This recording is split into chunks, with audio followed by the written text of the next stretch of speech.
어머니 아버지가 이제 많이 싸우셨어요. 아빠가 와서 이제 행패를 부리고 폭력을 시도하거든요.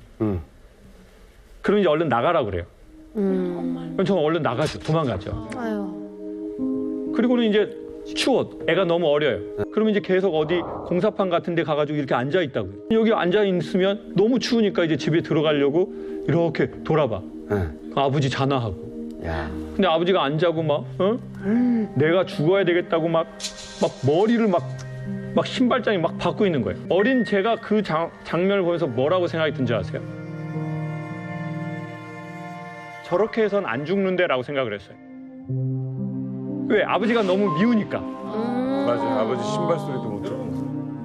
여러분 그러면은요 이중의 죄책감을 느껴요. 네. 공안이 나를 죽이려고 하는 거하고 네. 내 부모가 나를 위해하는 거하고는 차원이 달라요. 그렇지. 그리고 내 부모가 저렇게 하는데 없어졌으면 좋겠어. 그리고 나는 또 죄책감을 또 느껴요. 네. 자식이 어떻게 아버지한테 이런 생각을 하지? 네. 근데 이 상황이 너무 속상해. 그리고는 이렇게 계속 어디서 학교 구석에서 자고 있죠. 제가 결혼정보회사에서 한 7년 강연을 했어요. 오. 그래서 그 주제가 뭐였냐면 결혼식을 준비하지 마라, 결혼을 준비해라. 오. 너무 맞는 세다. 말이다. 우리는 북에서는 어떻게 하는지 모르겠지만 남에서는 결혼식을 엄청 많이 준비해요. 맞아요. 뭐 호텔에서 하냐, 뭐 예물 어떻게 할 거냐, 이바지 음식. 네, 뭐 이바지 음식, 뭐 폐물, 예물, 뭐 앨범, 뭐 몇백만 원짜리. 뭐 결혼해 보신 분들 아시겠지만 맞아요. 결혼하고 그 앨범 막 보나요? 안 봐요. 안 봐요. 보면 화가 나는데 보나요? 보면 막 그때 하지 말 걸 생각나고 막 안 하려고 그랬는데 시가 막 돌리고 막 우발적 사건이 생겨가지고 아무것도 모를 때 순진할 때 그치 진짜 그러니까 누가 되게 결혼 잘 못하는 줄 아세요? 안 놀아본 사람. 맞아. 잘 노는 여자가 결혼도 잘한다. 진짜요? 좀 놀아봤던 사람은 상대적으로 결혼도 잘했더라고요. 맞아요. 안 돼. 못 놀아봐서 못했구나. 많이 놀아봤는데 이젠. 난 안 놀아봤는데 죄송한데 제가 그렇다고 못 논 건 아닌데요. 그 아니, 아까 다음 시간에 고민해 그 줘. 말씀 드렸잖아요. 돈도 있고 사이가 좋을 수도 있고. 그렇잖아요. 우리 와이프는 안 놀아본 여자였고 저는 놀아본 남자였어요. 그럼 합이 어떻게 돼요? 좀? 비슷하지? 맞는 거지. 그렇지, 맞. 근데 본인 생각에만 잘 맞을 수도 있죠. 이런 경우는. 그게 최악의 케이스죠. 그게 최악의 케이스죠. 맞습니다, 그. 아내는 아니라고 생각하는데 남편은 야 우리는 잘 맞아. 안 놀아본 아내는 안 맞거든요. 맞아. 그런 케이스를 우리는 심리학에서 그 상도라이라고 하거든요. 자기에 대한 혼자 만족하는 거야. 자기에 대한 확신이 너무 많아. 나 자아가 되게 좋고 나를 너무 사랑해. 가장 힘든 케이스. 아니 그렇다는 게 아니라 그럴 수 있다는 거. 사실이에요. 그럴 수 있다는 거죠. 현실이 인정. 인정. 사실 결혼이라는 건 제가 보기에는 그 나무를 새로운 땅에 심는 것과 비슷하거든요. 그렇죠. 맞아요. 그렇죠. 그리고 북에서 나무로 온 것도 거기에서 자라고 있던 나무를 뽑아서 다시 남에다 심는 거예요. 맞아. 예. 그러면 나무는 4배의 악력을 필요로 한대요. 그러니까 이 쥐는 힘이 네. 4배가 평상시보다 강하지 않으면 바람이 많이 불면 넘어지는 거. 뿌리를 못 내리는 그렇죠. 거예요. 그걸 바람 몸살이라고 하거든요. 왜냐하면 바람이 계속 이렇게 불 수 있잖아요. 네. 이겨내면 잘. 그러면 뿌리를 내리기 전에 자꾸 통이 흔들리니까 네. 몸살을 앓으면 어떻게 되느냐? 심하면 죽을 수도 있고 네. 아니면은 아파요. 나무지만 아프거나 시름시름 앓거나 그렇지. 네. 아니면은 열매를 못 맺는 거예요. 남에 와서 내가 사업의 열매도 맺고 우리 아이들 잘 되는 열매도 맺고 내가 여기서 섞여서 사람들과 살아가는 열매도 맺어야 되는데 겉보기에는 멀쩡한 나무 같은데 네. 열매가 안 생기거나 아니면 속으로는 시름시름 아프거나 저역 못하. 심각하게 되면은 말라서 그 나무가 죽게 되거나. 그렇죠.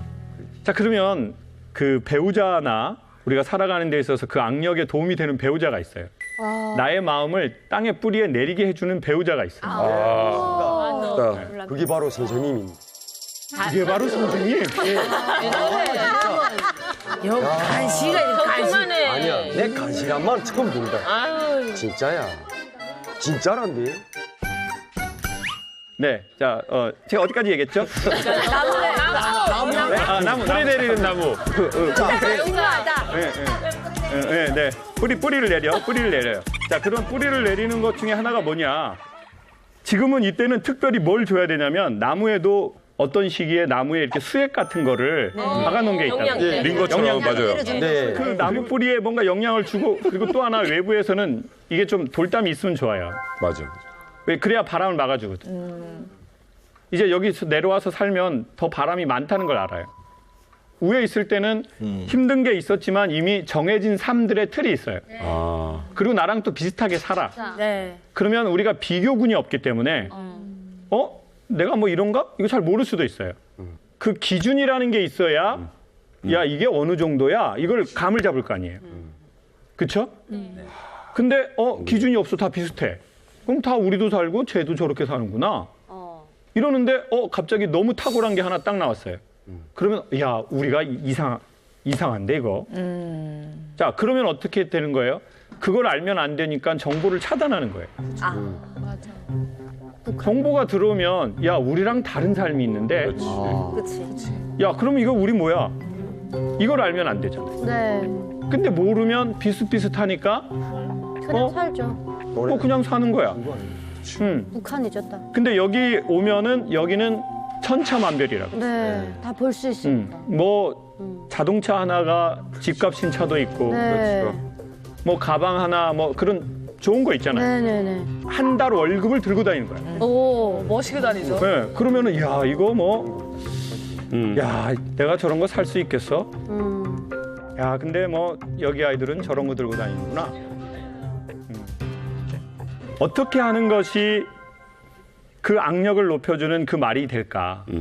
어떻게 하는 게 좋냐? 아주 간단하게 기술만 말씀드려 볼게요. 북에서 와서 우리가 남에서 살아요. 근데 우리가 가장 겪는 큰 문제 중에 하나가 무슨 문제예요? 말투의 문제예요. 표현도 할 줄 모르고. 말투의 문제예요. 아니면 사람들의 소리가 들었는데 무슨 말인지 못 알아듣고 그래요. 내가 말을 했는데 사람들이 못 알아듣죠. 못 알아듣고 때로는 오해를 해요. 네네네. 네, 그냥 이렇습니다. 맞아. 이렇습니다 했는데 그렇지. 이렇습니다는 그런 북한에서 무슨 뜻이죠? 괜찮다 소리. 괜찮아요. 기분 나빠요, 우리가. 네, 근데 한국에서 뭐 이거 좀 커피 한 잔 드시 이렇습니다. 그럼 기분 나쁘더라고. 그래. 이거 왜 이러지? 그렇지. 이렇단 그리고 기본적 그 뉘앙스가 되게 직선적이고 맞아요. 혼이다 놓고. 투박한 사람들이 있어요. 그렇지. 그게 개인의 영향도 있고 사투리 영향도 있어요. 네. 그러면 나는 그렇게 나쁜 마음 먹고 한 게 아니야. 그래. 그냥 거절한 거야. 네. 근데 저쪽에서는 뭘 그렇게까지 표정을 써? 이렇게 말을 하거나 아니면 속으로 쟤네는 뭘 도와주려고 해도 돼. 네. 네, 맞습니다. 그렇지. 안 돼. 내가 뭐 이렇게까지 할 게 뭐가 있어. 받을 법도 못 받아. 그러면 여러분은 또 상처를 또 받아요. 네. 그리고는 또 우리들끼리만 또 모여. 맞아요. 그럼 내려와가지고 또 막 맛있는 거 먹고 막 위에서 먹었던 음식 만들어서 먹고 막 기분 좋다가 집에 갈 때는 허전하다. 야 우리 공동체로 살을까? 맞아, 그 소리도 했어. 맞아, 그런 일도 있어요. 있어요. 그러면서 점점 여기에 와서 넓은 세상을 사는 게 아니라 여기에 와서 더 좁게 살아. 좋습니다. 자 그러면 이 언어의 문제를 해결해. 동의보감에 소통이 안 돼서 고통이 온다고 그랬어요. 고통이 안 이거 돼서 진짜 고통이 온다. 소통이 안 돼서 뭐가 온다고요? 고통이 온다. 야, 고통이 온다. 야, 온다. 고통이 온다. 고통이 온다! 고통이 온다. 이것도 되고. 맛봐봤어? 말투가 다 이래요. 말투 먹고 자서 속상해 죽겠어요. 맞아요. 괜찮아요. 진짜. 자 그러면은 우리에게 정말 지금 필요한 거는 여러분 누군가가 그랬어요. 전쟁에서 이기려면 군인이 두 가지가 좋아야 된대요. 1번 군기, 그렇지. 명령지휘. 2번 사기. 사기 충천할 때 사기. 자기 충전. 아니다. 군기만 높다고 되는 게 아니에요. 사기도 높아야 돼요. 근데 이제 군 생활 해보신 분들 아실 거예요. 지휘관이 오면 군기가 올라가고 네. 사기가 떨어지는 경우가 있어요. 맞습니다. 맞아요. 그리고 지휘관이 가면 사기가 올라가는 오르고 군기는 군기가 떨어져. 빠지는 경우. 네. 그러면 군기하고 사기를 동시에 올려야 우리가 이곳 생활에서도 승리할 수 있어요. 와. 네, 맞습니다. 근데 군기만 세잖아요. 네. 삶이 되게 뻑뻑해요. 군기가 세구나. 안타깝습니다. 군기만. 사기만 높잖아요. 애가 되게 밝아 보이는데 애가 질서가 없어. 아. 지 하고 싶은 대로 하고. 집안의 아버지 네. 같은 경우네. 그러면 군기와 사기를 올리는 건데 여러분은 기본적으로 군기가 있다고 생각해요. 왜냐? 내가 잘 살아보려고 내가 목숨을 걸고 왔기 때문에 이미 여러분의 그 마음 안에는 그게 있는 사람들이에요. 네. 그래, 나 잘 살아보겠어. 네. 내 인생 후반전. 근데 중요한 건 사기가 떨어지면 반쪽짜리 있거든요. 자, 그럼 어떻게 하면 사기가 올라가나? 사실 사람이 힘들어서 망하는 거 아닙니다. 네. 사람은 위로를 받지 못할 때 그때 망하는 겁니다.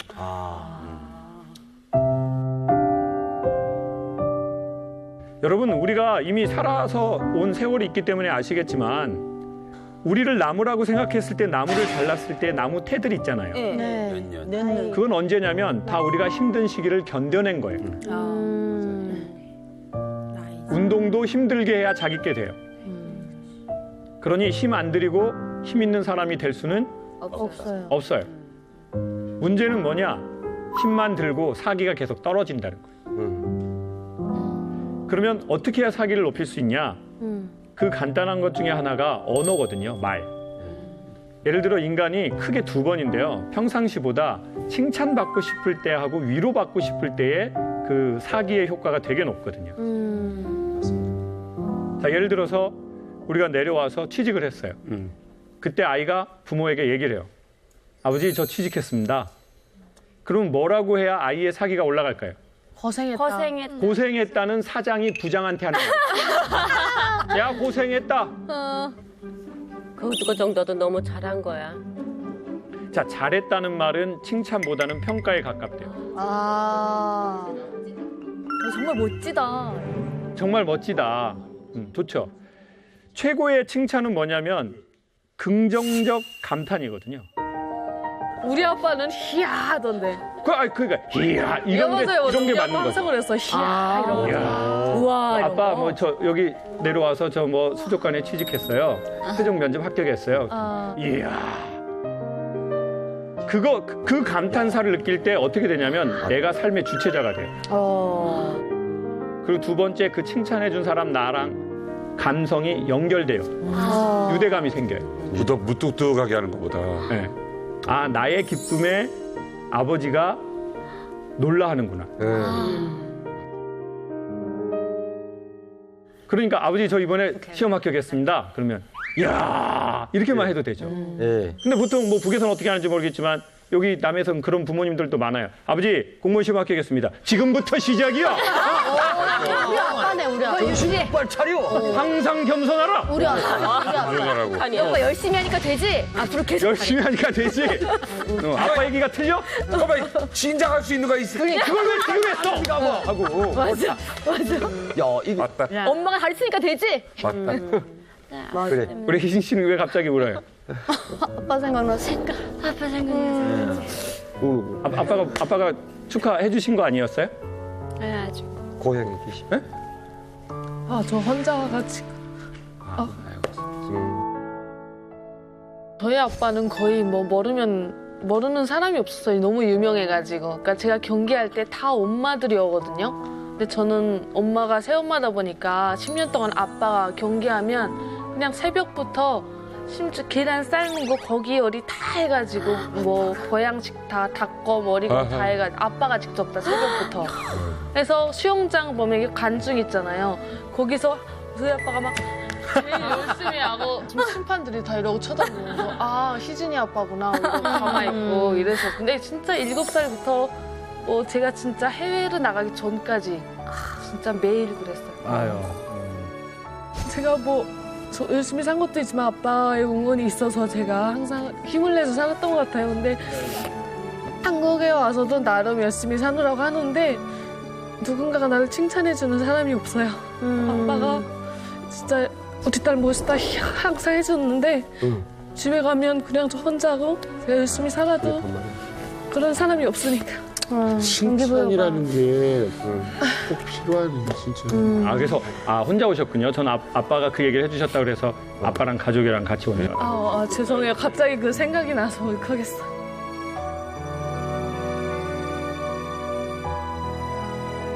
우리가 아직 그게 다 끝난 게 아니니까 우리 희망을 갖고 아까 얘기하신 대로 그리고 아버지가 나를 칭찬해줬던 그것을 마중물로 삼아서 내가 힘들게 이곳에서 뿌리 내리고 잘 살아가고 애쓰고 있는 나한테 그렇게 또 칭찬해주면 좋을 것 같아요.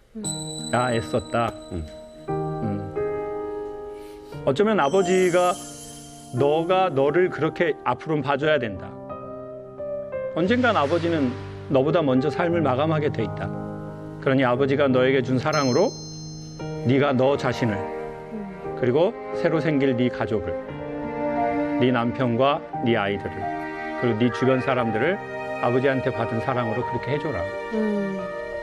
나중에 아이를 낳으면 아이가 뭔가를 성과를 냈을 때 아버지가 나한테 해준 그게 있으니까 아마 선생님은 꼭 그러실 것 같아요. 그 유산을 아버지한테 이미 한가득 받았기 때문에. 애썼잖아요. 애써서 성과가 났어. 근데 그 기뻐해 주는 게 나의 애쓴 모든 시간을 눈 녹듯이 녹여버리는 거야. 맞아요. 알아주는 그렇지. 거. 내 새끼가 앞에 올 때 제일 대단하다. 맞아. 그때 모든 애썼던 것이 눈 녹듯이 확 녹으면서 눈물이 눈물은 사람 마음 안에 있는 온갖 슬픔의 수증기가 따뜻한 햇빛을 만났을 때 비가 내리는 것이라고 어느 시인이 말했어요. 시인 김창옥. 시인 김창옥.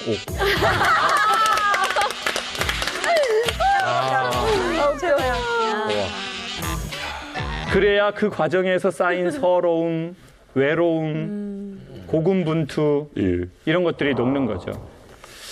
그래서 뭔가 좀 여기 와서 네. 서로에게도 좀 그런 말도 좀 해주고. 근데 우리가 그거 왜 못하는지 봤더니요. 첫 번째가 어색해서래요. 맞아요. 맞습니다. 어색해요. 안 해봤어. 정확한 나도 내 부모한테 못 들어봤고. 맞아요. 정확한 거. 그러니까 자기 하던 대로 살아가려고 하는데 그리고는 야 그렇게 좀 해. 그러면 야 자연스럽지 않아. 사람이 어색해하고. 갑자기 변하면 죽는 거야. 맞아. 네, 그래. 원래대로 살아 막 그러죠. 원래대로 살아야 돼. 근데 우리가 예전의 걸 자연스럽다고 생각하는 건 정확하게 말하면 익숙해졌거나 길들여졌던 거래요.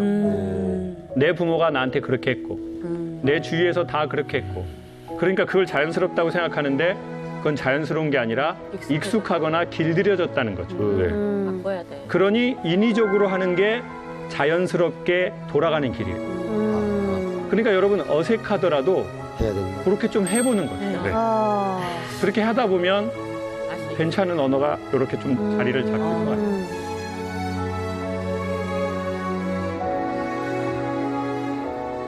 아니 이렇게 김장호 선생님 모시니까 맞다 우리 이만갑에 진작에 어울리시는 분인데 이제라도 이렇게 모셔서 너무 다행이라는 생각이 들어서 저희 여기 이만갑 식구들이 그동안 마음속에 이렇게 간절히 묻어놨던 고민들 네. 오늘 이렇게 좀 풀어보려고 합니다.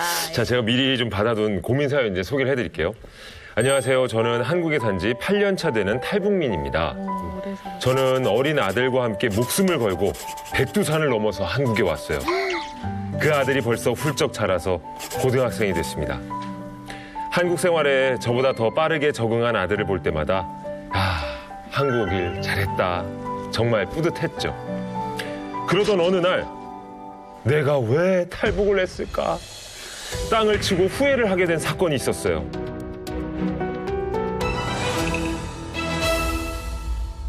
아들이 학교 친구들을 처음으로 집에 초대했던 날. 저도 너무 기쁜 마음에 아들 친구들을 살뜰하게 챙겨줬죠.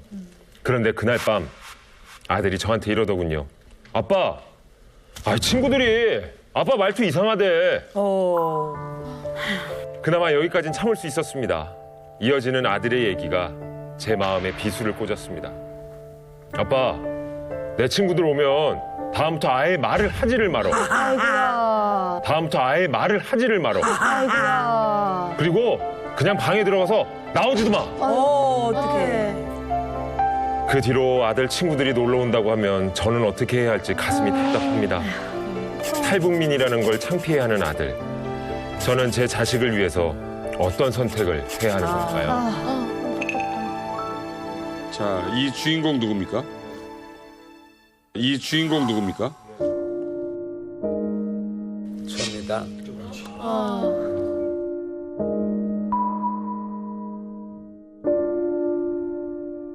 처음에 와서 저희 아들이 초등 6학년에 갔어요. 한 일주일인가 한 보름 지났었는데 저희 아들한테 전화가 오네요. 전화가 오는데 울고만 있어요, 아이가. 학생회장이랑 그 친구들끼리 그 볼을 차면 축구하다가 아마 제 아들이 아마 잘못 찾겠죠. 그러니까 야, 이거 북한에서는 탈북자 그것도 제 말을 못해. 너게 왜 와? 그것도 못하며. 너네 때문에 우리가 돈을 얼마나 썼는지 알아. 이 말을 했다네요. 엄마. 근데 그때 학교 가서 그 말을 듣은 다음에부터 저희 아들이 탈북자의 서러움, 탈북자의 그 소외감에 사로잡힌 게 트라우마가 생겼어요. 지금 그럴만하지. 고3인데 지금도 친구들이 거의 매주다시피 저희 집에 놀러 와요. 친구들이 많이 옵니다. 와서 공부방, 안방 다 들어와 자요. 저희 아들은 들어오는 순간이면 이렇게 합니다. 친구들한테 처음에 왔을 때 모르고 친구들한테 북한식으로 야 들어라 너네 어디서 와? 집 어디가? 아 새끼 크네. 북한식으로 막 말했어요. 그렇지, 그런 말 하지. 그렇게 말했더니 그 아이가 대뜸에 가면서 하는 말이 너희 아빠 어디서 왔? 너네 어디서 이사 왔나? 이 말이 나왔어요. 그래서 그 말이 있은 다음에부터 우리 아들이 나와가지고 절대 말하지 마라. 엄마 보고 절대 말하지 마라. 친구들이 알게 되면 큰일 난다. 나이 자기가 따분하다. 그래서 그때부터는 친구들 와서 인사하면은 딱 한마디 합니다. 그래요 잘 놀다가 하고 우리 방으로 쑥 들어가 못 나와요 12시간 동안. 엄마. 야, 진짜 안타깝다.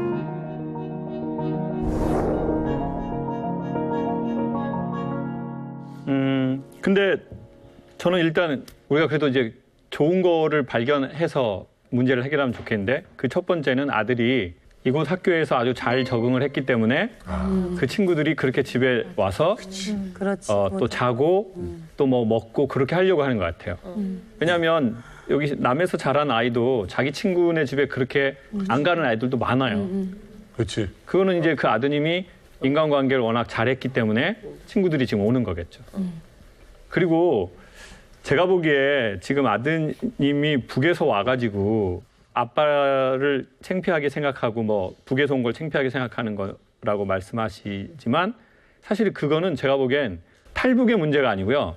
지금 고등학교 그놈의 친구들이 그때가 지금 그럴 때예요.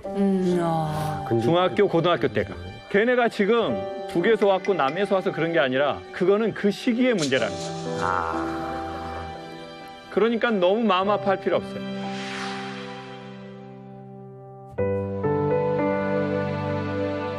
그거는 남에서 겪는 부모도 그 시기에 청소년 애들을 두는 거는 다 똑같아요. 근데 저도 어렸을 적에요. 저희 아버지가 귀가 안 들리니까 보통 사람은 다 목소리를 크게 하거든요. 그러니까 이제 친구를 데리고 왔는데 그때 똑같은 상황이 벌어진 거예요.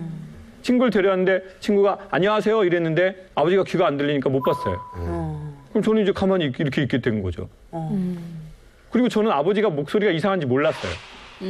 왜냐하면 어렸을 때부터 들었으니까. 근데 똑같이 그렇게 된 거예요. 친구가 또 이렇게 창욱이 친구입니다. 안녕하십니까? 이랬는데 보통 아버지였으면 왔냐? 이 정도로 해야 되는데 아버지는 귀가 안 들리니까 왔냐? 그러니까 갑자기 그 친구가 그렇지. 이렇게 하면서 저를 쳐다보더니 야, 니네 아빠는 왜 말하는 게 이상하냐? 그러니까 그 어린 제 나이에는 얼음이 돼버린 거예요. 그렇지. 그래서 저는 아드님처럼 한 게 아니라 친구가 놀다가 아빠가 들어올 시간이면 친구를 얼른 보내버렸어요. 근데 지금 생각해보면요. 그거를 좀 공론화를 한 번 정도는 했으면 어땠을까? 엄마가 창호가 네가 이제 어느 정도 알아들을 때가 됐으니 아버지가 어렸을 적에 귀를 다쳐서 소리가 안 들려. 그래서 보통 사람보다 말을 크게 해. 그러니까 그걸 네가 이해해드려. 이렇게 얘기를 해줬으면 좋았는데 말을 안 한 거예요. 그러니까 전 아버지가 장애가 있다는 걸 모르는 거예요. 그러니 부모든 우리 개인이든 언젠가 우리의 마음에 힘이 생기면 그것을 공론화해서 말하는 거죠. 우리가 북에서 온 건 창피한 게 아니다. 우리는 힘들게 이사를 한 거야. 우리의 삶의 터전을. 우린 같은 민족이고. 그리고 그 용기를 내서 여기에 온 만큼 우린 잘할 수 있어. 그러니까 너 나중에 잘 되면 여기에 살면서 털을 못 잡고 마음의 털을 못 잡는 네. 그 사람들 보면 너 좀 도와줘. 그리고 나중에는 아이는 언젠가 그리 멀지 않아서 알 거예요. 아버지가 생명을 걸고 네. 나를 위해서 그렇죠. 여기에 와서 터가 없는 이곳에서 나를 그렇게 가리켰는데 내가 그때 아버지한테 모진 말을 했구나. 아버지한테 정말 죄송하다. 자, 어른들도 뿌리 내리기 어려운데 청소년 시기에 온 애들, 초등학교 시기에 온 애들은 더 어렵고 힘들거든요. 차라리 영유아기에 오는 게 제일 나아요. 맞아. 아무것도 모를 때, 맞아. 말도 못 배우고. 근데 이미 걔네들은 초등학교 눈치 다 있고 여기 왔어요. 부모가 겪는 고통보다 얘네가 뿌리 내리는 건 훨씬 어렵고 힘들거든요. 그런데 얘가 잘 자라서 얘네가 친구들이 내 집에 와서 이렇게 살 만큼 아이가 뿌리를 잘 내렸구나. 아이고 고맙다. 이 와중에. 그리고 너는 지금 청소년 시기니까 그런 시기가 너한테 필요하다. 저는 선생님 말씀에 적극 공감하는 게 그 충남 보령에 살 때 우리 중식당을 크게 했어요. 서울 왔더니 되게 창피했어요. 노는 애들이 뭐 짱깨 왔다, 짱깨집 뭐 철가방. 회사 온 애가 제일 부럽고 똑같은 마음인 것 같아요. 맞아요. 지나고 나니까 너무 죄송하고 감사하고 막 이런 마음이. 그러니까 그 마음의 힘이 저희가 오게 되면요. 제가 저 군대 제대하고 음악대학 시험을 봤거든요. 제가 음악대학 성악과를 나왔어요. 예. 그래서 이제 고등학교밖에 안 나오니까 그 수업료가 비싸잖아요. 선생님한테 1대1로 받는 게. 그래서 제가 그 어떻게 너무 잘 돼서 언론사에 취직이 된 거예요. 그 새벽에 언론을 전달하는 일을 했어요. 신문 배달. 그 새벽에 언론을 전달하는 일을 했어요. 신문 배달. 언론사에 사실 언론이 제 손아귀에 있었거든요. 제가 일어나지 않으면 언론이 그냥 막혀버렸어요. 그때는 인터넷이 없던 때여서 언론계에 계신 언론이 제 손 안에. 그러니까 나중에는 제가 그 마음이 좋아지니까요. 이렇게 위트 있게 말하는 거예요. 그렇죠. 근데 그전에는 내가 새벽에 신문 배달하고 신문 왔습니다. 근데 뭐 아주머니가 야 이번 달부터 빼. 죄송합니다. 저 한 달만 더 받아주십시오. 죄송합니다. 혼나니까. 그럼 그걸 감추려고 어떻게 돼요? 더 뭔가를 힘 있는 척 한다고. 제가 음악대학 들어갔을 때 그랬다니까요. 아버지는 노동자고 엄마는 글을 모르고 집은 가난하고 언론 해가지고 음악대학을 들어갔어요. 신문 배달. 그 들어갔는데 문제가 뭐가 생겼냐면 제 동기 애들은 예고라는 데를 나온 거예요. 음악 전문학교. 그렇지. 애들은 다 피아노 치다 왔는데 저만 납땜을 하다 왔어요. 공부. 애들이 다 잘 사는 거예요. 명품 입고 다니고. 마치 여러분이 북에서 남해 내려왔는데 사람들이 너무 좋은 옷 입고 다녀. 그렇지. 너무 좋은 차 타고 다녀. 그렇지. 마치 그렇게 된 거예요. 애들은 다 나이도 어리고 근데 돈은 많고 실력은 좋고 나는 성격밖에 없는 돈은 없고 그래서 군복을 2년 입고 다녔어요. 와, 최악이다 진짜. 와. 야상 입은 예비역. 그게 몇 년 됩니까? 예비역. 그래서 저기 동기 여자애들이 맨날 물어봐요. 오빠 언제 제대하냐고. 그래서 옛날에 그랬어. 네, 그래가지고 되게 문제가 생기는 거예요. 왜냐하면 이제부터는 노래가 안 돼. 그럼 어떤 노래만 되는 줄 아세요? 전투적 노래만 돼. 맞아. 사랑 노래가 안 돼요. 힘이 너무 들어가. 여러분 북에서 우리가 왔어요. 몸에 힘이 너무 들어가잖아요. 여기에서 사랑으로 살 수는 없어요. 맞아. 힘이 너무 들어가니까. 살아남으려고. 그래서 제가 여러분 마음을 100% 같이 이해하겠고 그때 얼마나 힘들었을까. 근데 만약에 제가 결론적으로 이런 생각이 들어요. 지금 내가 그때 나에게 돌아간다면 내가 뭐라고 말해줄까? 자존심 세고 사랑도 안 되고 힘으로 다 노래를 불러 제끼고 네. 그런 나를 봤다면 지금의 나는 그때 나에게 무슨 말을 할까라고 며칠 전에 생각이 드는 거예요. 근데 그 첫 번째가 뭐였냐면 창호가 수고했어. 맞아. 너 여기까지 오느라고 수고했어. 그럼요. 여기 있는 분들도 다. 맞아요. 그리고는 아마 저를 좀 이렇게 안아줬을 것 같아요. 근데 그때는 이유가 뭐였든 그냥 저 혼자였어요. 그러니까 더 굳어지고 또 굳어진 거죠. 그래서 저는 오늘 이런 모임이 누군가가 대단한 어떤 구원자가 나타나서 우리의 삶의 문제를 어떻게 손바닥 뒤집듯이 뒤집겠어요. 그럴 수는 없잖아요. 근데 저는 왜 좋다고 생각하냐면 이런 우리의 마음에 저 속해 박혀있는 그 얘기를 술 먹으면서가 아니라 네. 이렇게 공개적인 자리에서 그 이야기를 들어주려고 하는 그 사람들과 그거를 따뜻하게 바라봐 주려고 하는 그 기운이 있는 곳에서 우리가 함께 얘기할 수 있다는 게 그게 좋은 일의 시작이 되는 것 같아요.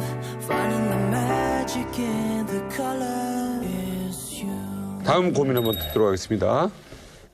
입에 테이프를 붙이고 감금됐던 끔찍한 3일간. 이게 뭐야?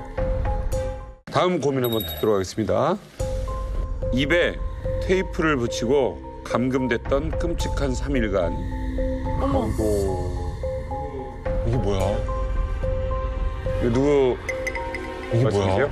이거 제 건데요. 네. 어디다 대고 뒤에서 구라를 치면 어디다 대고 뒤에서 구라를 치면 함경도에서 떨어져 나온 길이 안 간 겁니다. 자강도 동무들은 좀 얌전해. 야, 기서가 아니야 정말 사정없이 사랑한다. 사정없이 사랑한다.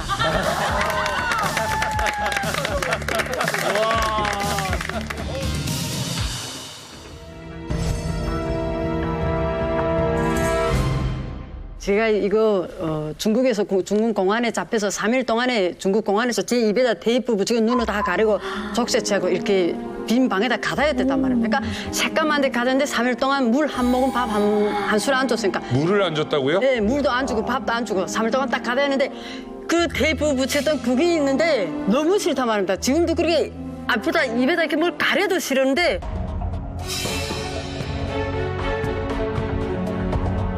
어제감 제가 노가다 건설장에서 일할 때 그건 뭔지 소박에서도 이거 지금 이 마스크를 못 끼고 이랬단 말입니다.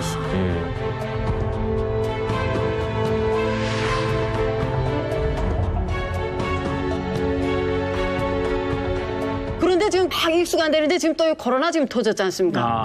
그런데 지금 마스크 끼는데 쟤네는 완전 고문이란 말입니다. 지금. 트라우마가 됐구나. 너무 충격적인 고민입니다. 막 이럴 때는 막 어떻게 했으면 좋겠지. 막 저도 막 당황합니다. 어떤 때는 막 이제 마스크 끼는데 안 끼면 안 되지 않습니까? 저는 지금도 집에 이제 창문을 한 번도 열어놓은 적이 없어요. 환기 때 빼고요.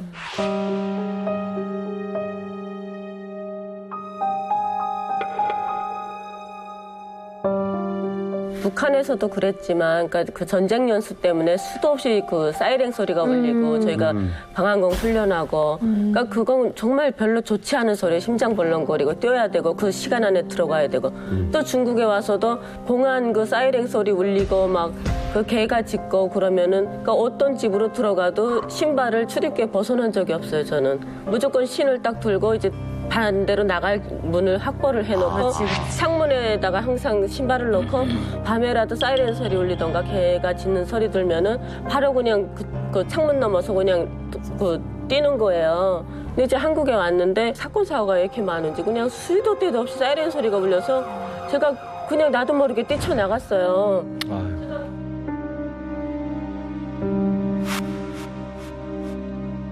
그냥 나가서 이제 딱 보니까 여기 한국이지 그 생각이 드는 거예요. 그런데도 다 같아. 그러니까 지금도 이제 벌써 10년이 됐잖아요. 지났는데도 지금 요즘에 더 힘든 게 이제 그 배달 많으니까 그 오토바이 소리도 공안이 오토바이도 타고 다니거든요. 중국이고 그 오토바이 소리 쭉 하는 소리하고 그 사이렌 소리에 심장이 떨려서 그러니까 심장이 한 번 뛰면은 멈추지 않아요. 고장난 것처럼 그냥 내 의지하고 상관없이 뛰어요. 그래서 심장 안정제를 지금도 사실 복용을 계속 하고 있거든요. 네. 예, 그거 이게 제가 너무 힘들어요. 이걸 어떻게 해야 될지.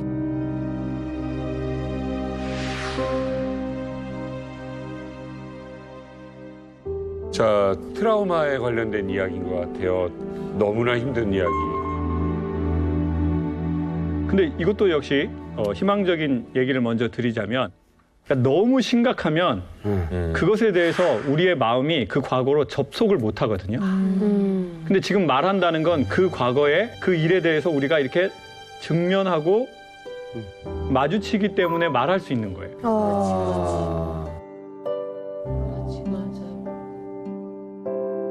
두 분이 너무너무 힘든 상황을 오랫동안 경험했지만 정말 심각하진 않다.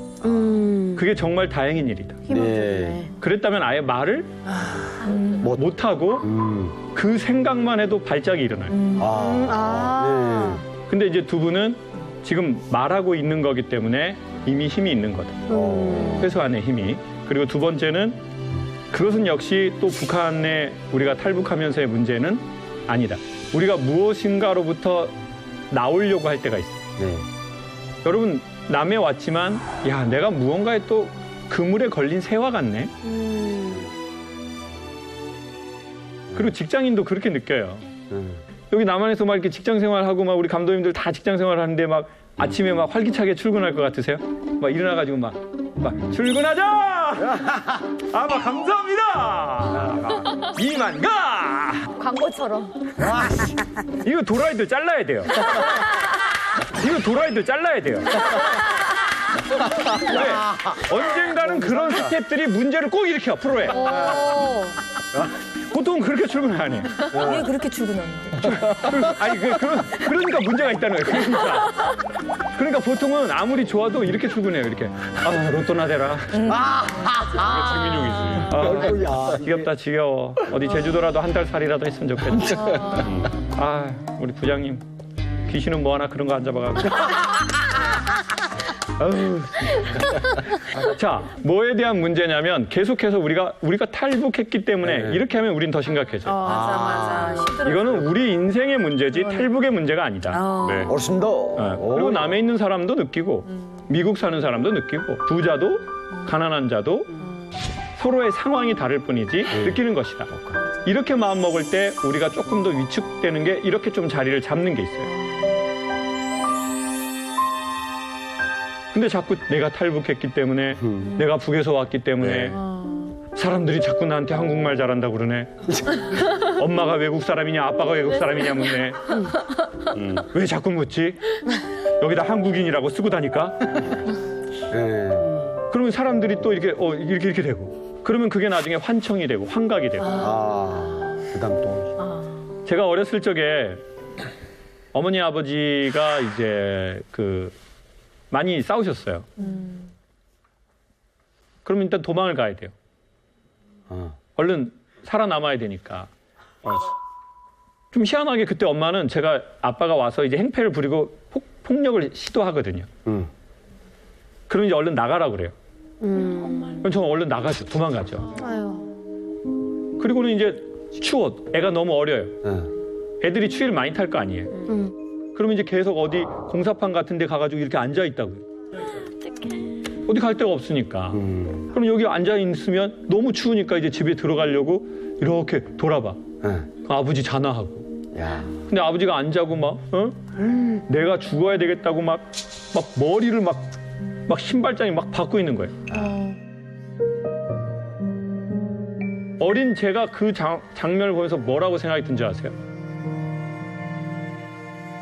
저렇게 해선 안 죽는데라고 생각을 했어요. 왜? 아버지가 너무 미우니까. 맞아요. 아버지 신발 소리도 못 들어. 여러분 그러면은요 이중의 죄책감을 느껴요. 공안이 나를 죽이려고 하는 거하고 내 부모가 나를 위해하는 거하고는 차원이 달라요. 그렇지. 그리고 내 부모가 저렇게 하는데 없어졌으면 좋겠어. 그리고 나는 또 죄책감을 또 느껴요. 자식이 어떻게 아버지한테 이런 생각을 하지? 네. 근데 이 상황이 너무 속상해.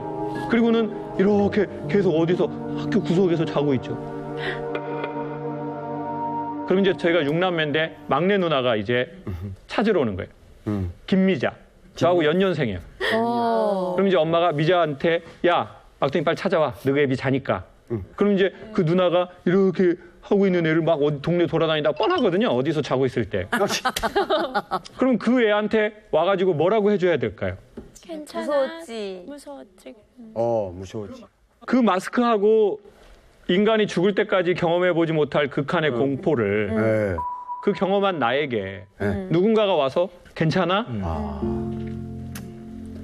괜찮아? 무서웠지? 그리고는 안아줘야지. 괜찮아? 사이렌 끝났어. 많이 무서웠지? 겁 많이 먹었지? 그런데 저희 김미자가 와가지고 야, 이 겁쟁이야! 진짜. 야, 네가 남자니까 엄마를 지켜줘야 되는데 너는 왜 아빠가 술 먹고 오면 도망가? 그러니까 엄마가 더 맞은 거야. 아이고. 넌 겁쟁이야. 그러니까 이제 그 어린애가 거기서 막 이렇게 울고 있는 거예요. 그리고 그 트라우마가요 몇십 년 갔어요. 그리고는 제 삶에 구체적으로 영향을 주는 거예요. 어떻게 영향을 줄까요? 문제가 생기면 해결하려고 하지 않고 도망가 버리고. 그리고 여자를 사귀어도 나랑 잘 맞는 여자를 사귀어야 되는데 나의 도움이 필요할 것 같은 여자를 사귀는 거예요. 전에 엄마를 못 지켜준 것에 대한 죄책감인 거죠.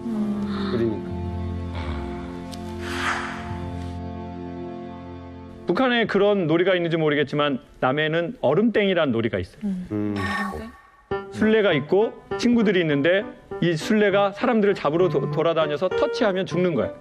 그러면 터치하기 전에 내가 얼음이라고 말하면 난 사는 거예요. 이렇게 딱 고정된다. 두 개도 있어요? 예, 있어요. 네, 그럼 얼음땡이라고 하거든요. 근데 그럼 얼음 이렇게 하고 움직일 수 있어요, 없어요? 없어요. 그 움직이면 죽은 거로 간주해요. 그리고 눈 굴리면 야, 너 눈깔 굴렸어, 죽었어. 그러면 눈은 괜찮아, 막 이러면서 하는 놀이가 있어요. 그런데 이게 얼음땡 놀이만이 아니라 어렸을 적에 정서의 얼음땡이 있어요. 누군가 내 정서를 공격하고 나를 죽일 것 같다라고 하면 우린 얼음이라고 말해요. 그리고는 머리는 커요. 근데 정서도 굳어 있고 마음도 굳어 있어요. 그리고는 이게 언제 나타나냐? 혼자 살면 잘 안 나타나요. 관계를 맺으면 나타나기 시작해요. 그렇지.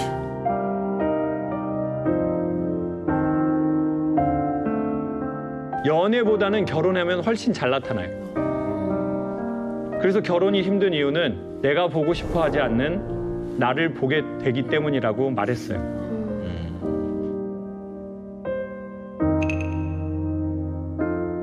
자, 그러면 어떻게 해야 되느냐? 누군가가 와서 땡이라고 해줘야죠. 터치해줘요. 풀어줘야 되는 거야. 그리고는 이렇게 말하는 거죠. 그렇지. 괜찮아? 많이 힘들었지. 그리고 이거 네 잘못 아니야.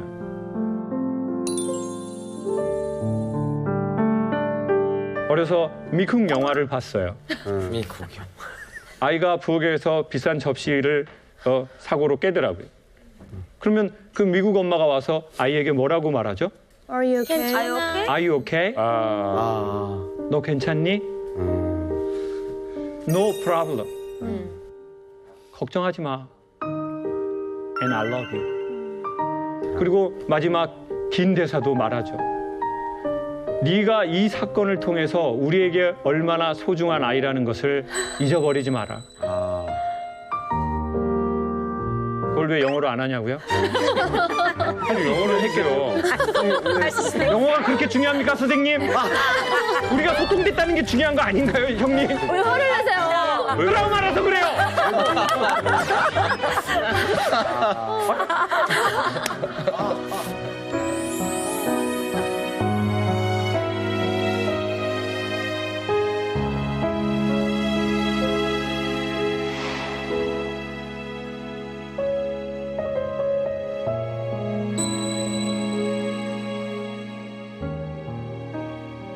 보통의 사람들이 죽을 때까지 경험해보지 못할 극한의 두려움과 공포. 차라리 죽는 게 나아, 이게. 네. 이거를 내가 이게 견딜 수 있겠어?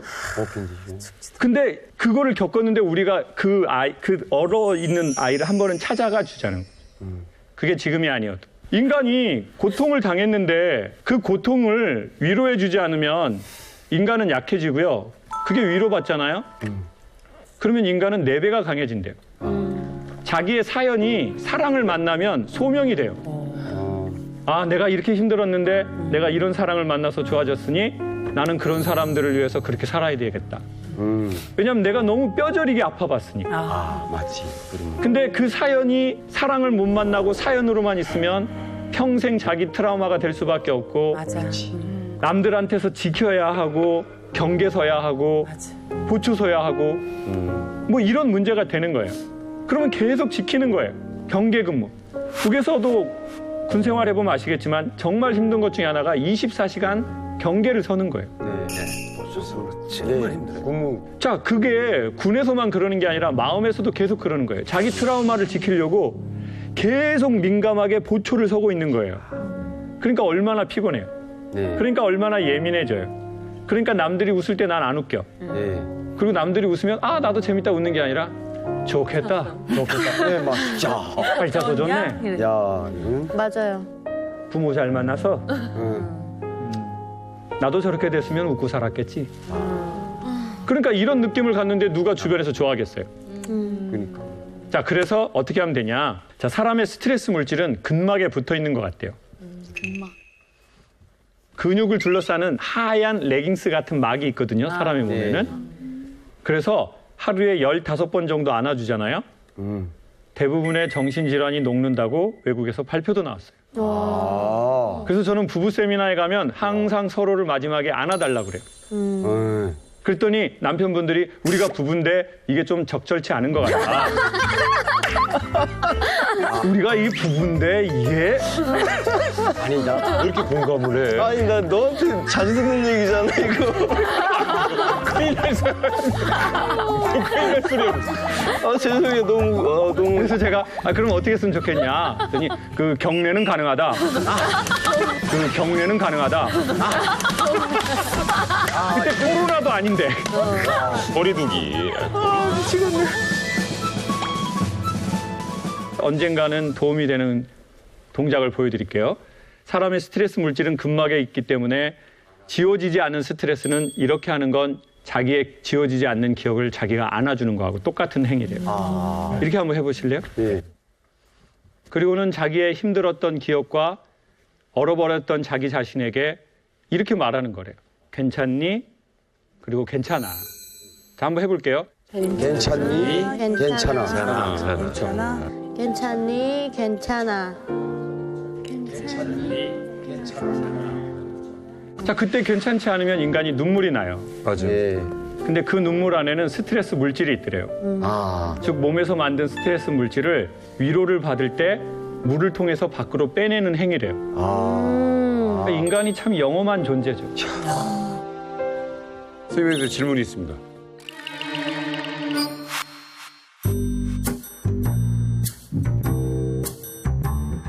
아마 제가 처음 뵀을 때 뭐 10년, 뭐 12년인지 모르겠지만 그때 아마 막 방송의 초기였을 것 같아요. 너무 선생님한테 반해서 몇 주간 그 방송을 같이 하다가 강연을 듣다가 너무 이제 친해지고 싶은 거예요. 그래서 선생님 혹시 술을 하세요라고 여쭤봤어요. 근데 정말 단호하게 저 술 안 합니다라고 했어요. 맞아요. 전 그 말을 10년 넘게 잊지 않고 있어요. 굉장히 친절하고 이렇게 부드러운 분인데 혹시 술 하세요? 저 술 안 합니다. 그 약간 남자들 사이에서는 되게 없는 대화라고 느꼈었어요. 근데 지금 얘기하셔서 알았어요. 그러니까 그게 여러분이 느끼는 거랑 되게 비슷한 것 같아요. 네. 왜냐하면 아버지가 엄마를 계속 때렸거든요. 그 모든 문제의 시작이 뭐죠? 술이었던 거예요. 그러니까 제 트라우마에 제 무의식에 술이. 이제 술이 모든 문제의 근원이니까. 근데 사실은 이제 남희석 씨가 저한테 술 하세요라는 건 우리 한잔하면서 예. 친해지고 싶은데 내가 너한테 호감이 있어. 이런 건데 제가 그 트라우마에 딱 빠졌으니까 왜 나하고 문제를 시작하려고 그래? 굉장히 단호하게 빨리 대답하시죠. 그러니까 이렇게 돼버린. 예. 근데 저도 근데 이렇게 얘기해 주시니까 네. 오늘 처음 한 거죠. 예. 오늘 저녁에 한잔 하실까요? 아, 싫어요. 삐지를 좋다는 뜻이에요. 남희석 씨는 싫다는 게 무조건 좋다는 뜻이에요. 술이 뭐, 아유, 어지럽기만 하고. 그러니까 군대에서도 그랬어요. 농사 도와주고 그분들이 술 주잖아요. 그럼 이제 선임들이 야, 한 잔 받아 그러면 안 합니다. 이야. 그럼 이제 선임들이 매정하다 그랬겠네. 야 이거 왜 안 해요? 그랬더니 안 합니다. 못합니다도 아니고. 야, 전 죽으면 죽습니다. 뭐 죽일 거면 죽이십시오. 술 안 합니다. 그리고는 자기 스스로는 이렇게 생각하죠. 나는 되게 지조가 센 사람이야. 예, 그렇죠. 난 신념이 엄청 강한 사람이야. 예. 근데 사실은 그건 신념에서 온 게 아니라 제 상처에서 온 거예요. 그게 이런 게 있는 것 같아요. 지금 시간이 지나 보니까 그 사람이 자기 감정에 빠질 때가 제일 위험하다고 하거든요. 예. 그러니까 우리가 이렇게 커피 같은 거 먹으면 그 커피숍 밖에서 나갈 때 뜨거우니까 그 종이컵 하나를 또 이렇게 펴주잖아요. 예. 그렇게 자기의 상처든 트라우마든 감정이든 이것이 그 홀더라고 하나요? 네. 그 거기 안에 이렇게 딱 갇혀 있는 거예요. 그러면 이제 이 트라우마가 나예요. 이 자존심 상한 게 나고 이 상처가 나예요. 근데 어느 날 이게 이렇게 빠지는 경우가 있거든요. 네. 내 상처는 여기 있고 내가 여기 있는 때가 있어요. 근데 그걸 제일 빨리 가능하게 해주는 게 뭐냐면 시간입니다. 네. 그러니까 시간이 지나서 그때 나를 보면 그렇게까지 할 필요는 없었는데 자신을 후회한다 소리지. 그때는 그게 죽을 일이었는데 지금 보니 그렇게 죽을 일이 맞아요. 아니야. 맞지, 그때. 근데 그때는 우리가 뭐에 빠져 있어요? 자기 감정에. 맞아요. 근데 중요한 건 뭐냐면요. 그 시간이라는 게 지나서 이렇게 벌어지기까지 우리의 사건이 못 기다려지고 이 안에서 문제가 생겨버린 거예요. 예, 맞습니다. 근데 그거를 또 조금 빨리 가능하게 하는 게 뭐냐? 오늘처럼 이런 얘기를 듣고 자기 거울로 자기를 딱 볼 때 예. 어머 내가 저랬네. 맞아. 네. 지금부터 그런데. 그러니까 형님이 그 얘기를 해주시니까 내가 그때 그랬네 10년 전에. 근데 사람들은 이런 얘기를 안 해주고 속으로 다 판단을 해버리는 거예요. 그리고는 막 소문 냈을지도 몰라요. 뭐. 예. 형님이 야 그 김창호 개씨 뭐 말만 잘하면 뭐해? 이게 뭐 그렇게는 안 했고, 그렇게는 했어. 그렇게는 안 했고, 그렇게는 했어. 사실 김창호가 어때라고 해봐. 김창호 선생님 어때요? 누구? 그 강연. 그치. 그렇지 뭐. 잘하지. 싫어하는 거 같아요. 내가 왜 싫어해? 표정이 싫어하는데. 아니야. 무슨 일 있었네. 뭔 일이 있어?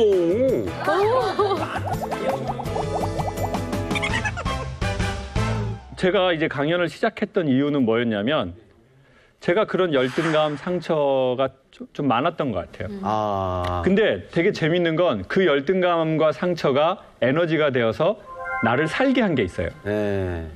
여러분도 아마 그러실 거예요. 네. 그 열등감, 그 상처, 그 자존심, 그것이 내 삶을 지켜준 것도 있고 나를 여기까지 추진해 온 것도 있어요. 네. 근데 그런 장르를 에너지로 계속 쓰는 거는요, 절대 좋지 않아요. 그거는 초기에 그렇게 쓰고 그 다음에 진짜 인생의 좋은 에너지원으로 쓰는 것은 제가 보기에는 너무 식상한 말이지만 자기 삶에 대한 좀 따뜻한 사랑이나 그리고 삶의 좋은 이치를 조금이라도 알아가는 것 그리고 친구들 뭐 저는 너무 식상하지만 그러한 것들이라고 생각하거든요. 네.